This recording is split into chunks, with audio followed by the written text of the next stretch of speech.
આજ વહેલી સવારથી ગીર સોમનાથ જિલ્લાની ગ્રામ પંચાયતોની અંદર પંચરોજ કામ છે તે હાથ ધરવામાં આવ્યું છે। ખેડૂતોને જે નુકસાની થઈ છે તેનું 100% નુકસાનીનો સર્વેનું પંચરોજ કામ છે તે હાથ ધરવામાં આવ્યું છે। ખેડૂતોની માગણી હતી અને સરકાર દ્વારા નિર્ણય કરવામાં આવ્યો છે કે હવે તમામ ખેડૂતોને જે વળતર ચૂકવવાનું છે તેને લઈને આ પંચરોજ કામ છે તે વહેલી સવારથી હાથ ધરવામાં આવ્યું છે।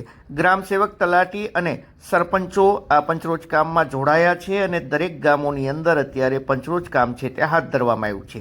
2 દિવસની અંદર સરકારમાં આ તમામ ગામોના રિપોર્ટ છે તે સોંપવામાં આવશે અને ત્યારબાદ સરકાર છે તે કેટલું વળતર ચૂકવે છે, કેટલું પેકેજ જાહેર કરે છે તે નક્કી થશે।